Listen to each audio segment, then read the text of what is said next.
Hello and welcome. I'm Valerie Paley, Senior Vice President and Sue Ann Weinberg Director of the Patricia D. Klingenstein Library at the New York Historical Society. I would like to begin by thanking Louise Mirror, our President and CEO, Agnes Sue Tang, Chair of the Board of Trustees, and all of our trustees, in particular, the champions of our library, the late Patricia D. Klingenstein, Sue Ann Weinberg, and Sidney Lapidus. We also acknowledge the generosity of the Mellon Foundation, the Robert David Lyon Gardner Foundation, Helen and the late Robert Appel, and the National Endowment for the Humanities, along with our Chairman's Council, our members, and our many other donors. None of the work of New York Historical is possible without your continued and committed support. The Patricia D. Klingenstein Library at New York Historical is one of the oldest, most distinguished research libraries in the United States. It holds millions of books, newspapers, maps, manuscripts, prints, photographs, and architectural collections. It is a vital center of research into the history of New York and the nation. Key to that research is the presence of a yearly rotation of scholarly fellows, both in residence and in a short-term capacity. Our fellows are engaged in advancing knowledge as they mine New York Historical's collections for new ways of interpreting the American past. We are most fortunate to have them in our midst. Tonight's program will give you just a taste of the quality of work that is being done.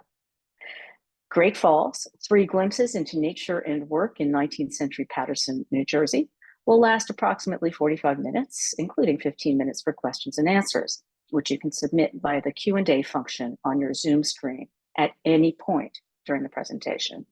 If a question pops into your head, put it into the Zoom. The chat function has been disabled, so please be sure to use the Q&A. After the presentation, we'll get to as many questions as time allows. This evening, I will be in conversation with Brian Phillips Murphy, 2023-24 Helen and Robert Appel Fellow in History and Technology at the New York Historical Society. Dr. Murphy is an associate professor in the history department at Rutgers University. His research focuses on the political economy of state-directed economic development, banking, and corporate chartering in the early American Republic. At Rutgers, he leads a project documenting New Jersey's 1947 State Constitutional Convention in partnership with the Quill Project at Pembroke College, University of Oxford.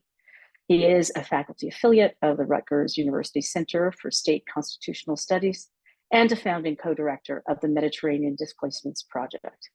Dr. Murphy is the author of Building the Empire State, Political Economy in Early America, 2015, University of Pennsylvania Press, which shared the James A. Broussard Best First Book Prize from the Society for Historians of the Early American Republic.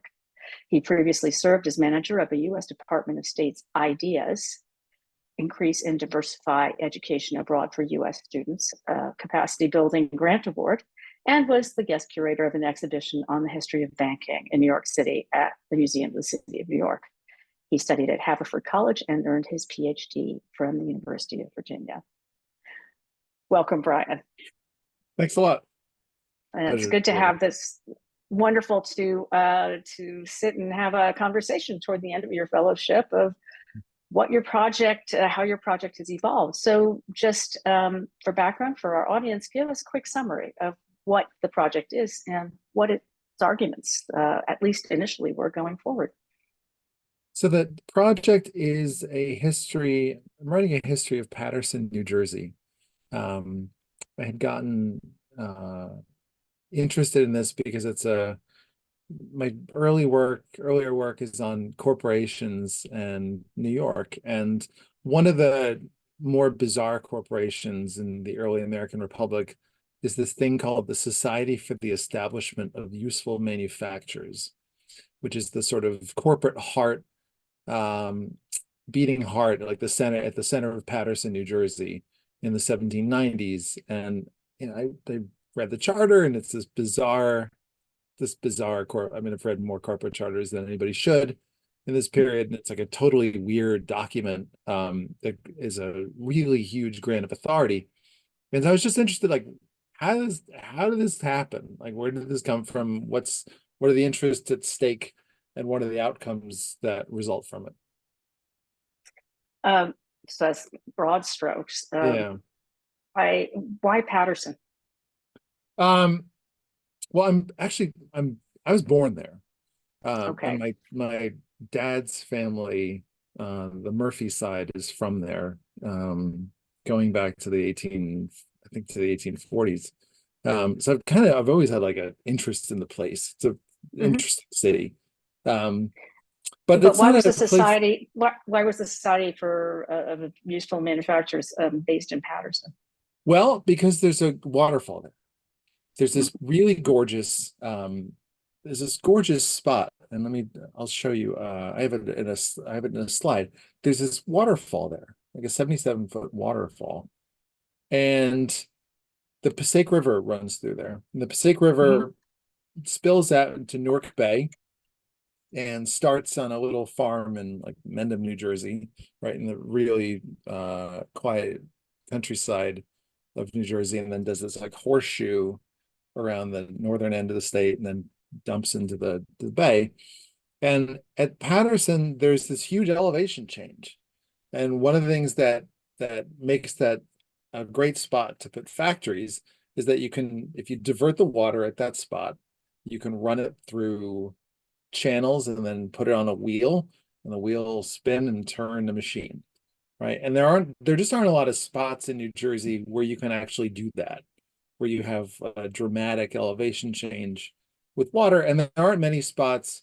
It was great because it's close to New York, and all the New Yorkers who have money to invest, but are, are already, a lot of the real estate's already bought up, and spoken for in New York City by the 1790s. They can sort of keep an eye on the affairs that happen in New Jersey, where it's relatively easy to acquire land, and it's a relatively good place to try to think about setting up a manufacturing spot.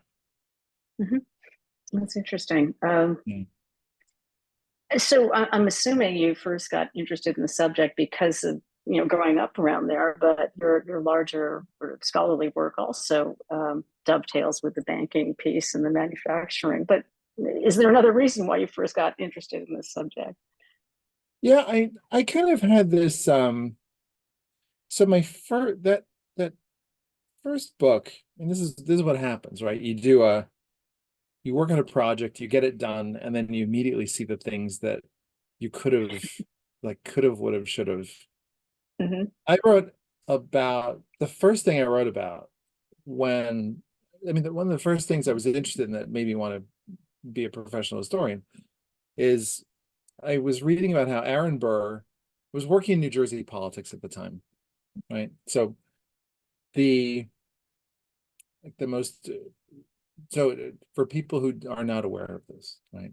New Jersey has, right? It's even in the news now. New Jersey has a very interesting, um, I don't want to say a lot about this on like I don't know who's what webinar, but New Jersey has a very colorful Sure. political life. Let's say it that way, right? From gold bars to, right, we have everything. Hmm. So one of the things that was interesting when I was when I was writing about New Jersey was there are all these, um, there's the governor and there's the legislature and yada yada yada. But some of the most important and powerful people are like names you've never heard of because they run state authorities. They're like the Robert Moses type figures of New Jersey. And I got really interested in where did those types of authorities come from? And that led me to Aaron Burr starting a water company in New York in the late 1790s as a way to try to open a bank, because there was no way that the Federalists, the Hamilton's crew, was going to let a bunch of Democratic Republicans open their own bank, because they had a monopoly. They could control credit. That was a tool to discipline everybody and keep everyone voting the right way. And so Burr got the New York legislature to agree to establish a water company, and then took personal charge of drafting the charter language for it, and inserted this clause saying that they could do whatever they wanted to with whatever surplus capital they had.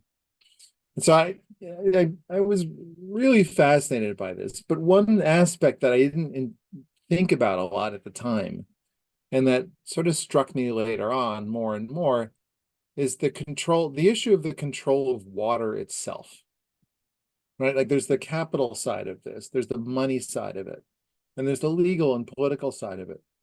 But people are trying to do the same thing with natural resources, right? And they're trying to get control of rivers and of water flows in exclusive ways. And Paterson is that, right? That they effectively, the Washington administration creates a mechanism for one company to, as they understand it, they bought the river, right? They buy it, they buy the land around the Great Falls in Paterson, and they're going to lean on that for the next 100 years in saying that they have a monopoly claim on all of the water that flows through the Passaic River.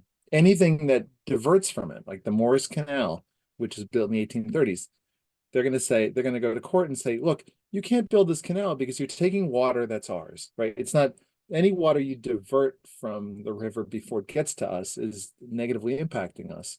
Therefore, you don't have a right to this. And they end up having to make legal agreements here and there. But deciding who has access to water, who gets to own water, who's got priority with water usage, is a really interesting area of politics that I don't, some people think a lot about. I hadn't thought a lot about it. So I just wanted to sort of start learning more and more about how that plays out and how it even comes to be. Well, that's so fascinating about water and banking and Burr and Hamilton. I know that Hamilton figures in the Paterson story too. So how does this come about? So he has after the Battle of Monmouth, Hamilton and Washington and Lafayette go up to West Point. They're in New Jersey. They go up to West Point. On the way, they stop at the falls in Paterson for a picnic lunch. Now, I've written. It's on July. It's in July 10th. So it's they do like a little reenactment there every year. They have cold ham and beef tongue and cider. I've written biscuits. I've written this paragraph describing this so many times. I'm sure it was in the application that I gave to the New York Historical Society. Everyone I know is sick of my wife is sick of reading about the picnic. Everyone has read about the picnic at this point. Anybody who proofreads it for me has read about the picnic. And I'm like, oh, there's the picnic again. But picnic's cool, right? Because they visit the site. And when it comes time to think about where you might put an American manufacturing center that needs water power, that's located near New York, or at least between Philadelphia and New York, that list gets narrow real quick. Mm-hmm. And it absolutely, it's like predetermined whether or not, they're saying, oh, we're going to visit all these sites and think about this. No. Hamilton is driving the project here, and Hamilton's already decided where it's going to be. And it's the spot that they know well, where Washington spent an enormous amount of time, right? It's a site that the Army spent a lot of time encamped at. And so he's initially incredibly important in getting that site picked. Once the company itself gets operating and gets chartered, then he's got other fish to fry, right? There are other more important things that divert his time. But in the initial setup of this company, from writing the charter to it, to the prospectus for investors, to putting together who's going to be on the board of directors, to sort of strong-arming the New Jersey legislature into writing a corporate charter, Hamilton is either in the front or the man pulling the strings for the entire operation as this gets rolled out. It's fascinating. It's such deep importance, and I think a lot of Americans just don't know that part of history. So certainly New York Historical's Patricia D. Klingenstein Library's collections has an extraordinary array of documents, archival and otherwise, that you could that could inform your argument and your story here. But did you find anything in particular in the archives that you didn't expect to find? And did you? I mean, I'm sure you did, but I don't know. You tell us. I did. One thing that in fact, let me see if I can share my screen. Let me show you exactly what, this way everybody watching can see the goods here and know that I've know exactly what we're up to here. Let me just get this. It's too bad. I don't know if the share screen is enabled. If our Let me tech see. people can do that. I'll figure it out. Okay. We've been doing Zoom for 4 years now. So Oh, I know. Tell me, but it's just like, it's good times, isn't it? Let's see. Yeah. Is this here we go. does that work? Yes. Okay, so like, here's one thing. We've got the the number of things that I've found that have been incredibly useful here. So these are the important pamphlets on that show how people thought about manufacturers in this period, including the Assistant Treasury Secretary's personal copy of the Assistant Treasury Secretary wrote, this guy Tench Cox from Pennsylvania wrote a pamphlet that Matthew Carey printed about commerce in the U.S. And you guys happen to have Rufus King's copy, the senator from New York, which was very cool to look at. Letters from Charles Font, who's the guy who helps lay out Washington, D.C., is an important figure in the design of the Paterson raceways that channel water throughout the city. But one thing that really threw me, and I'll show you right here, is this. You have a copy of a census that was a couple censuses that were done for the city of in the city of Paterson by a Methodist pastor who was mainly interested in who owned a Bible and who didn't. But among the things that he looked at was that he went to each cotton factory in town and tallied up how much how much they'd invested, how many spindles they had, which are the spindles for cotton, which is how you measure sort of the productive capacity of a cotton factory, how much they're consuming per week. He's also, though, looking at who works there. And there just aren't good, I never saw a source like this, where you could see here, they're showing the number of people who are employed. So look at the Franklin Cotton Factory there in the middle of the page. 13 men, 21 women, 56 children, for a total of 90 employees, right? On the other side, 15 men, 50 women, 60 children, 8 men, 7 women, 55 children. The amount of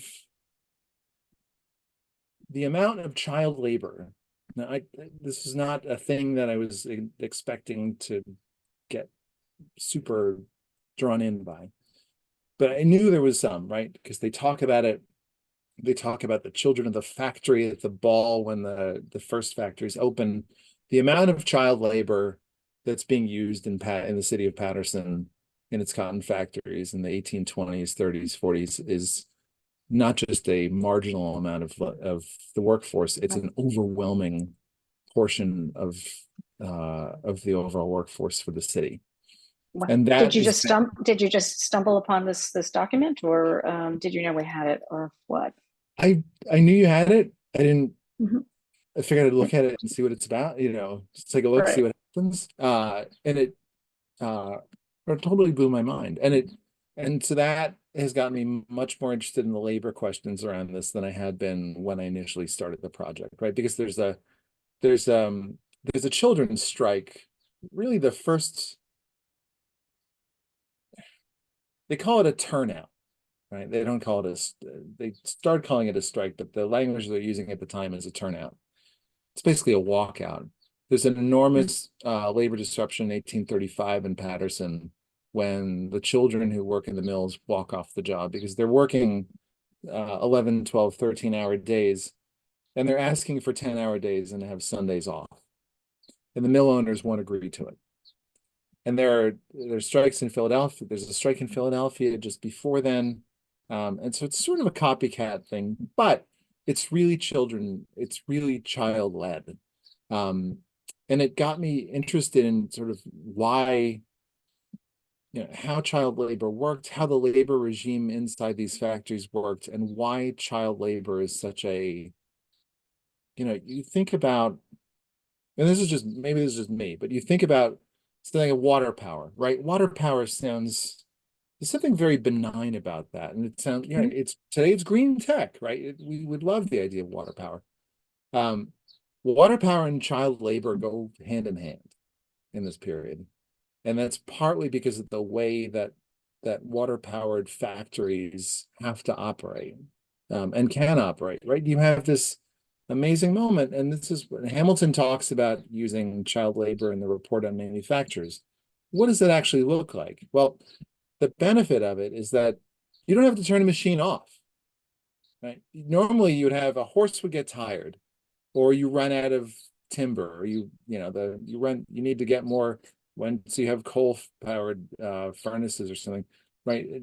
People go home maybe they go home at the end of the day, or you run out of coal.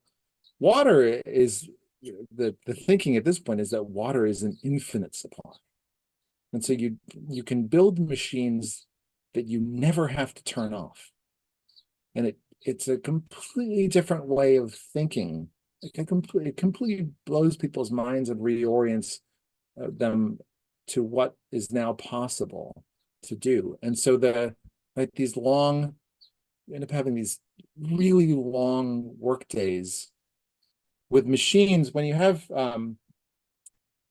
cotton, this is cotton I got actually at one of the first superintendent of the works in Paterson was employed by a guy named Richard Arkwright, who's the father of the cotton factory in the UK.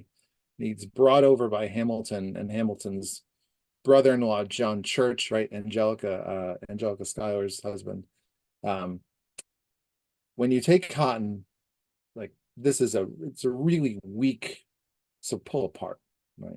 Like it hasn't been spun yet. When you spin this out, you have to stretch it, pull it. Every time that happens in a machine, little bits and pieces of it fall on the floor, right? Adults have because the machines are not going to be turned off.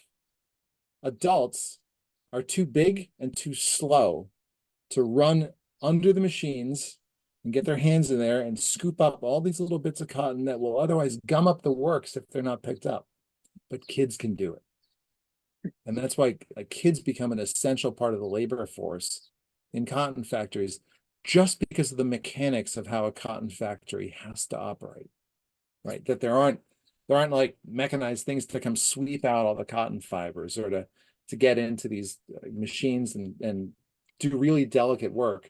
So like once a kid is big enough that they can that they have the manual dexterity, right, to be able to pry apart cotton fibers or separate threads to do somewhat delicate work. They're perfect for this because they have small hands. They're fast, and if they get hurt, they're replaceable. And so it's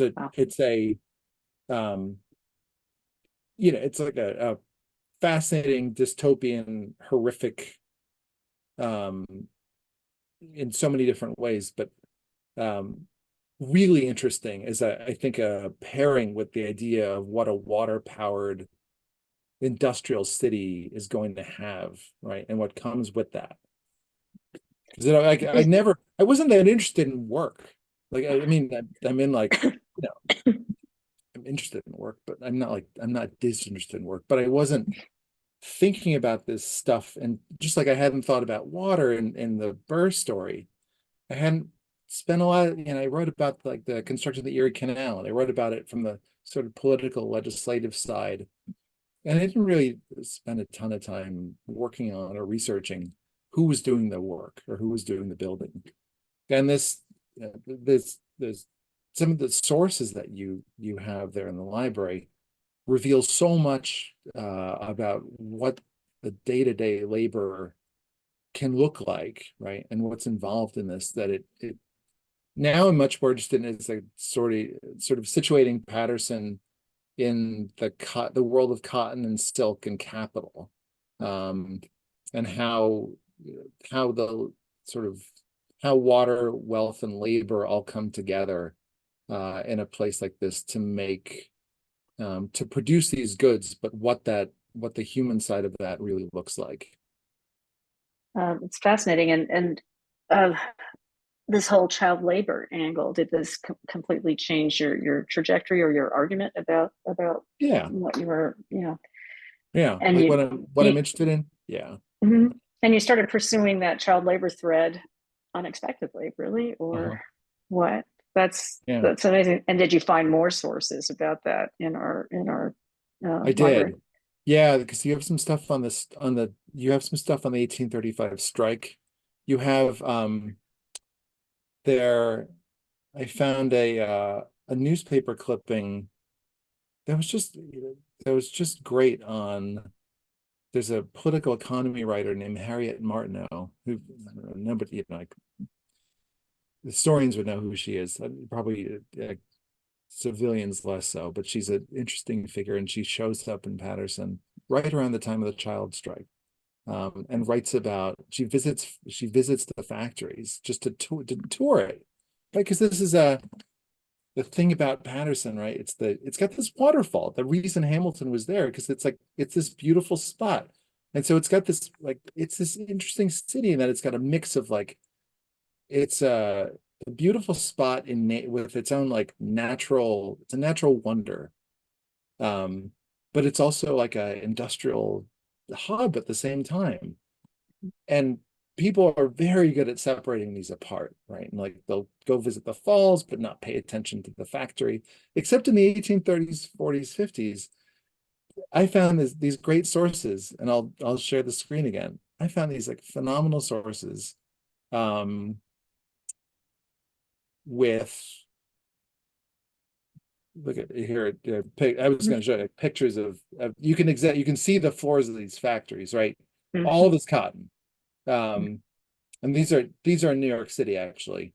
There aren't there aren't photographs inside Paterson cotton mills, but you can see it's sort of what this actually looks like. And so I found these fantastic um, little visitors guides, and you have three of them. This is one I love. This is from 1845. It's written by this guy, Peter Archdeacon, who's he owns like a restaurant and inn at the Great Falls. And so it's sort of it's a local promoter basically telling New Yorkers, you should come visit here, right? And describing how great it is. There's another one that you have that's published by the Methodist Church that is a guy. It's written from the perspective of an uncle taking his niece and nephew out from New York City for a day in Jersey. They go to Hoboken, they go see a hot air balloon, and then they cap off their day in Paterson. And then there's this other one published later in 1859, and the similar kind of thing. It's got all these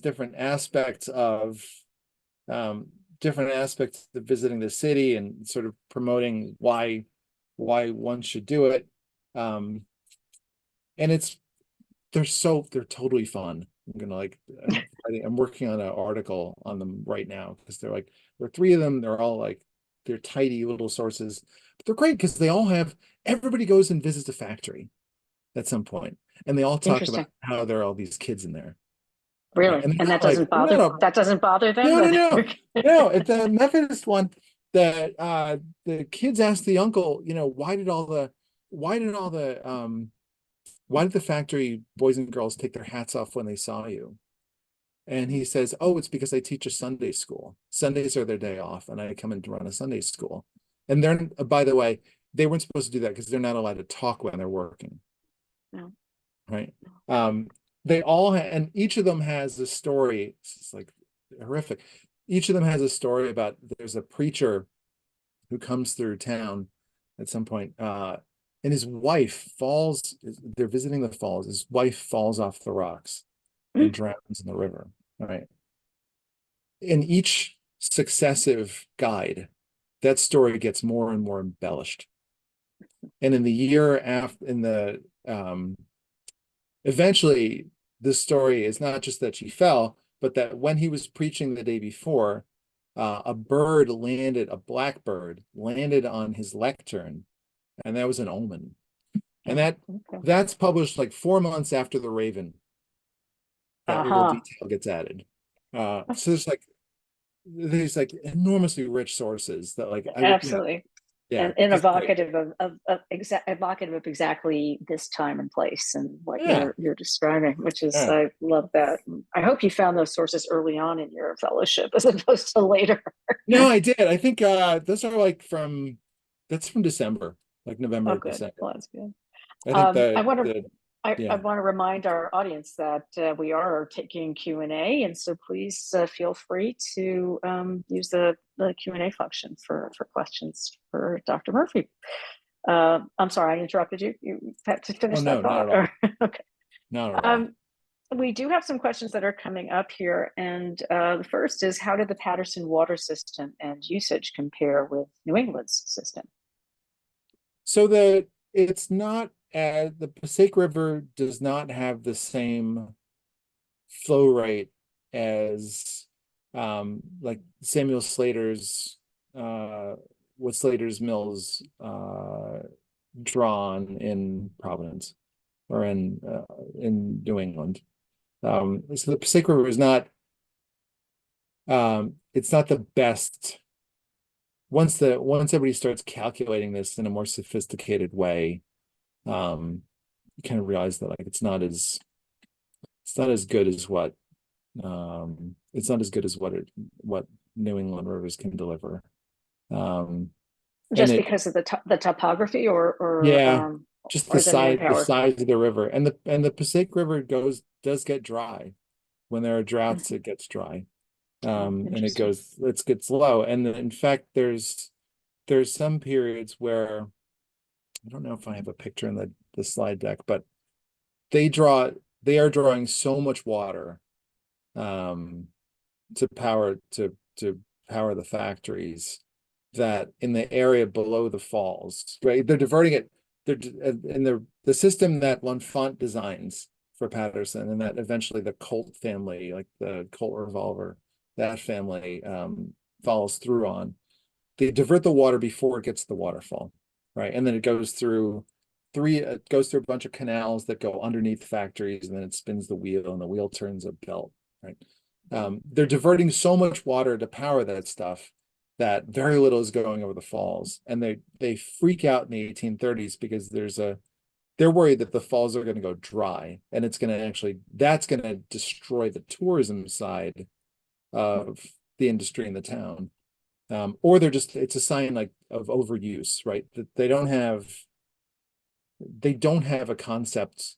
They haven't spent a ton of time thinking about the finite nature of natural resources. And when they bump up against that, it's extremely jarring to them that they're actually diverting so much water for this, that the falls could go dry. Like it's this existential, like almost like existential moment, like this thing that we never thought could happen, right? Like what if you turned off the falls almost? Wow, interesting. Another question, did enslaved people play any part in Paterson's industrial development? In Paterson, initially there's some interest in they're advertisements in the 1790s, right when these factories get up and running, from a few factory owners and investors who are looking to buy enslaved people to have them work in the cotton factory. That gets abandoned quick because kids are cheaper. But they are involved in that they're growing the cotton. And the connection between one of the more interesting things that I found is that I'll show you again, give you got a good way to show this. Let's see here. So in the rival institution, this is at the New York Public Library. There's this letter book from the right. Can't even mention them. There's a letter book from the governor, the Revolutionary War era governor of New Jersey, and he gets a letter from this is a letter from, you can see up in the corner. It's written Great Falls, April. I guess it's April.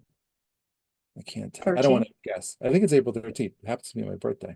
But so it's from the name on there is Phoebe Godwin. Phoebe Godwin's husband owned the first hotel that was sort of first hotel that Peter Archdeacon later has the spot at the Falls. It's before it, right there. It's dated Great Falls because Paterson doesn't exist yet. It doesn't. The name is going to come from the name of the governor at the time when the company is created. The British capture it. So this is like there are Godwin avenues around Paterson. Godwin's like one of the older like sort of founding names of the city. Well, Abraham Godwin, this is the only picture of him. This is from a watercolor. So Abraham Godwin, Mr. Paterson, if there ever was a surname. Abraham Godwin, I was surprised to figure out in a document from the House of Representatives, actually, who owned a cotton mill in town and was in the family that hoped to initially purchase enslaved people who work in those factories. Abraham Godwin was so deep into the cotton business that he moved to Mobile, Alabama, and spent very little time in Paterson. And this comes up because he's eventually charged with voter fraud, in that he wrongly voted in an election in New Jersey, and they get very upset with him, and it sort of becomes public, becomes a thing of record that he actually lives in Mobile, where he owns a cotton brokerage, and then he opens up a cotton brokerage to supply his factory back in Paterson. So that the connection to enslavement and to the cotton trade is extensive and deep. And what I suspect I'll eventually find is that and I'm trying to run this down now, is that in some of the initial startup capital for the society itself comes from people who are looking to reinvest profits made from the slave trade into an industrial enterprise that's going to dovetail well with what their economic interests are. Well, I have a follow-up question, but I think I'll go to the questions from our audience. They're actually quite interested in this article you're writing. Could you tell us a little more about that, where it might appear, or what the angle of the argument that the article is? For that art, I'm doing an article on the 3 travel guides, and I think that's going to be. I'm on a panel at the Organization of American Historians Conference, American Historians Conference next year. Great. With some other folks. It's being organized by the Journal of the Early Republic, and then so that it'll be a small piece, like 2,000 words. They're doing like a kind of lightning round session on it, and it's on joy, of all things. So I'm like writing a thing on child labor and joy, and the lady falling off the falls. But the sort of the things that people are like, this isn't like a fun guide, right? Come out come to the burbs for the day and see where this lady fell to her death, and Oh, visit the factory and see the kids at work. that's very Salad interesting. days, you know. Well, So tell us, here's that'll be another next here. summer. Yeah. Okay, Yeah. so But answer then to your question. I'm working on a book too Right. from all this, and That we that's do know, that we are looking forward to. yeah. Another question from our audience: what are the earliest recorded descriptions of the Great Falls, and when would you say they first became a destination for visitors? I mean, we know about the picnic, but for less famous visitors, when did that Yeah, happen? that's a good. So um they that's a good question. They're described in their sketches, their illustrations of them um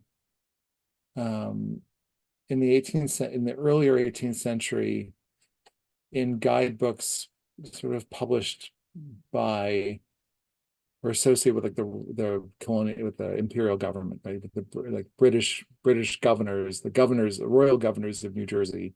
Like I think in Thomas Pownell has like a illustration of it in a book, guidebook.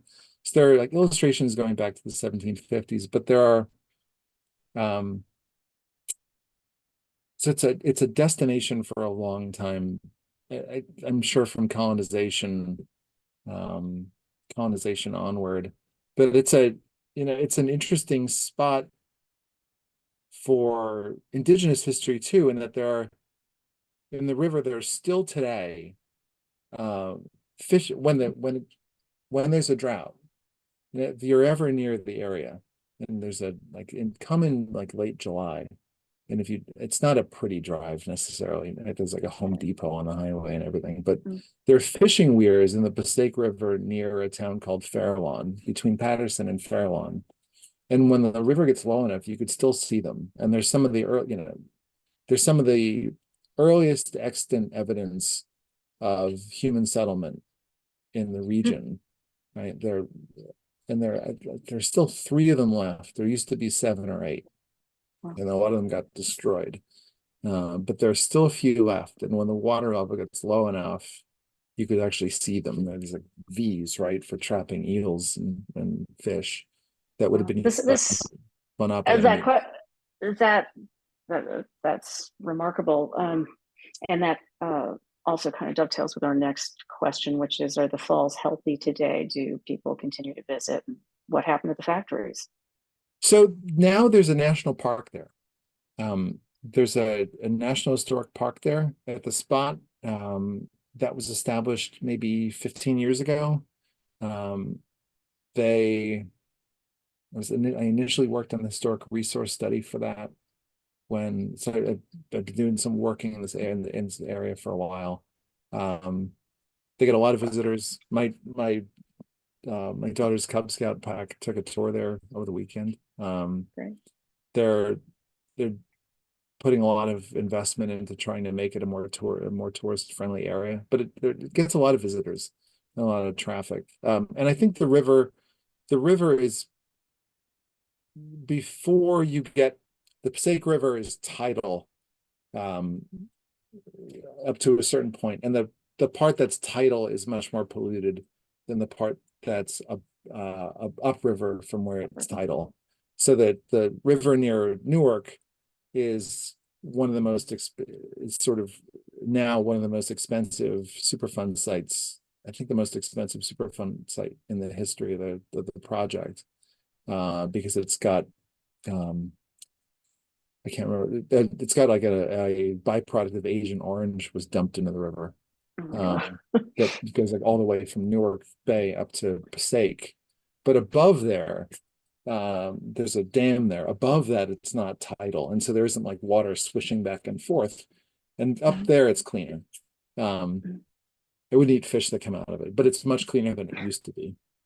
It was bad news. It's a good question, Yeah. because it was bad news for a long time. Right. Right. Yeah, Yeah. I remember taking the train, and it get really smelly. It's really Oh, yeah.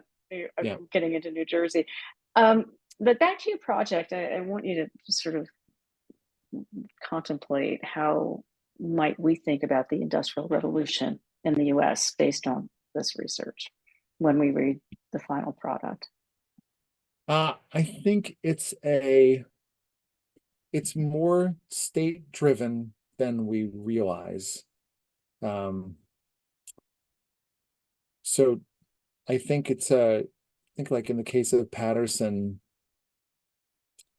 that we see an element of state directed, top down, like economic policy that historians haven't spent a ton of time reckoning with or writing about, right? So it's a much more it's not just a natural development of capital, but it's a state directed and driven thing.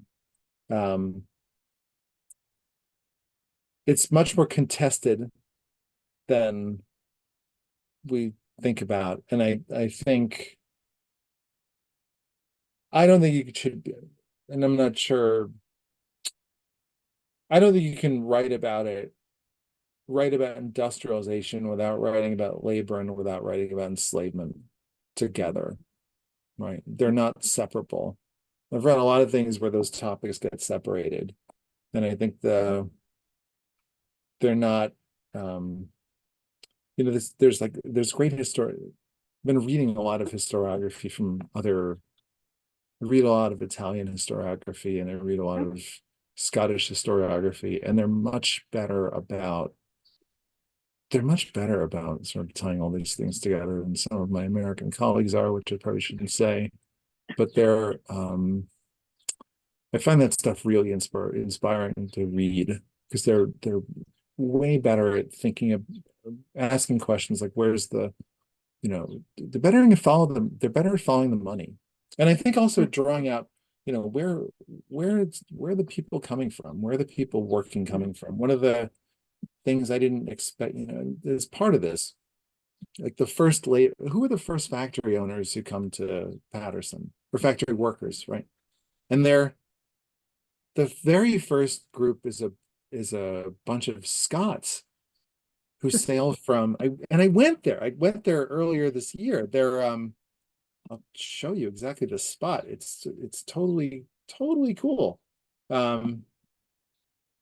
They're from a place called Greenock. They sail out of a place called Greenock, which is it's near Glasgow. And I'll find it for you. I think this is working, right? Is that working?